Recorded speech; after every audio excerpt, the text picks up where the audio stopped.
So the first thing I noticed when I started teaching RE was how enthusiastic the kids are. They're all jumping out of their seats to answer the questions, and that was really great. Certainly the first day that I walked into Year 1 and I was asked, "What's a Jesus?" I knew I was in the right kind of place, and soon after that, a couple of weeks go by and little children who have no idea of who God is are suddenly telling you that they're praying, and it's a revelation. I never failed to be amazed by the power of the gospel in the schools. The reason I go in is because Jesus said, "Go into all the world and preach the gospel, and he who wins souls is wise." I started over 30 years ago doing this. My first experience was in high school, and as a youth pastor I really realised that there were a lot of children, a lot of kids out there that needed someone that could just show them a bit more about Jesus.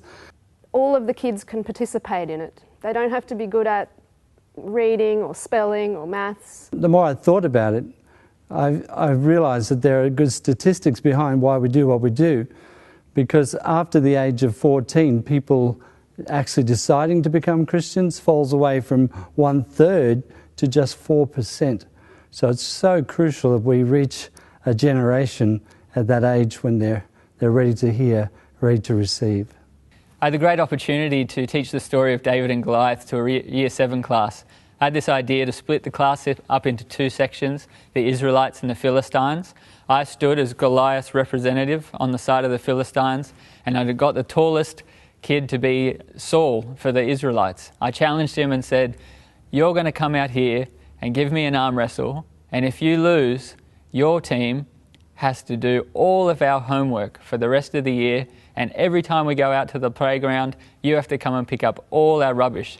The kids were so astonished. They thought I was serious. They thought this is really what's going to happen. But you could see them connect with the story of the Bible, how the Israelites would have felt when given that challenge. Just think, we can win our whole nation just by going down to the local school. We don't have to go overseas, just go down to the local school. And you know, the children love it. They absolutely love it. They were relieved when I asked the littlest kid. I called him David and said, "Come up and give me an arm wrestle," only to have him beat me and the whole class cheer. And it's so amazing when the story comes alive for them. To be able to put the Bible in their context is just such an amazing opportunity. For me, every time I walk into the classroom, it's really about another step in my journey with God. I'm learning about my Christian walk, I'm learning about Jesus more every day and what I'm teaching them. You just realise that they are like an unpainted canvas, ready to learn and ready to grow. So if you want to get involved in RE, I think do it for the kids, but even more do it for yourself, because Jesus will speak to you as you're speaking to them.